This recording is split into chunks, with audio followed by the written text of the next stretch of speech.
салбар эрс зүйн орчныг боловсронгуй болгоход онцгой анхаарч нийгмийн эрүүл мэндийн тусламж үйлчилгээний тухай анх хуулийг улсын хурлд баталж өглөө.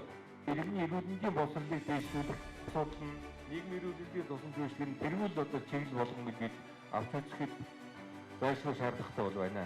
Удирдах ажилтны зөвлөгөөнөөр бид 2024 оны нийгмийн эрүүл мэндийг дэмжих жил болгон дарж байна.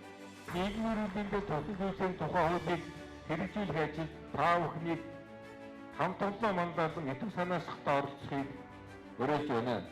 Иргэний эрүүл мэндийн боловсролыг дэвшлэх үйл хэрэг албан байгууллага аж ахуйн нэгж болгон оролцох үүрэгтэй бөгөөд үүнд бүх шатны эрүүл мэндийн байгууллагууд мэргэжил аргагүй нэмлэг үзүүлж санаачлагтай ажиллахыг та бүхнээс хүсэж байна. Нийгмийн эрүүл мэндийн тусламж үйлчилгээ үзүүлэх асуудлыг Монгол Улсын хөгжлийн бодлогод тусгаж хүн амын эрүүл мэндийн байдлыг судлах, тандах, эрүүл мэндийг дэмжих, хамгаалах, эрүүл мэндийн боловсрол олгох, урьдчилан сэргийлэх, үнэлэх, хянах, олон нийтийн оролцоо, хамтын ажиллагааг хангах чиглэлээр тус бүр үзүүлнэ. Нийгмийн эрүүл мэндийн тусламж үйлчилгээ гэдэг нь хүн байгаль, нийгмийн зохицлыг хангаснаар хүн амын эрүүл мэндийг хамгаалах, дэмжих, өвчин эмгээс урьдчилан сэргийлэх, эрүүл аюулгүй амьдрах орчин бүрдүүлэх чиглэлээр судалгааны үр дүн нотлохонд суурилсан нийтээр хэрэгжүүлэх цогц арга хэмжээг хэлнэ. Иргэд бид эрүүл мэндийн боловсрол эзэмших, гэр бүл хамт олонны дунд эрүүл зан үйл амьдралын зөв дадал хөвшлийг бий болгоход нөлөөлөх, судалгаанд шаардлагатай үнэн зөв мэдээлэл өгөх,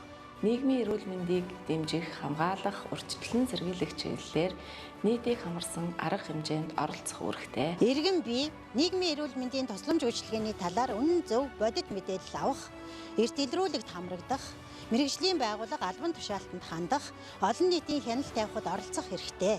Нийгмийн эрүүл мэндийн тусламж үйлчилгээ нээлттэй ил тод байх бөгөөд түүнд олон нийтийн оролцоог хангах хяналт тавих боломжийг бүрдүүлсэн байна. Аж ахуйн нэгж байгууллага нь нийгмийн эрүүл мэндийг дэмжих чиглэлээр төрийн болон төрийн бус байгууллагатай хамтран ажиллах, үздэг шинжилгээнд хамрагдах боломжоор хангах, дархлаажуулалтанд хамруулах, нийгмийн эрүүл мэндийг дэмжих орчин бүрдүүлэх үүрэгтэй.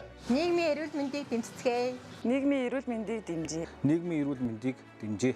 Нийгмийн эрүүл мэндийг дэмжиж. нийгмийн эрүүл мэндийг дэмжээ.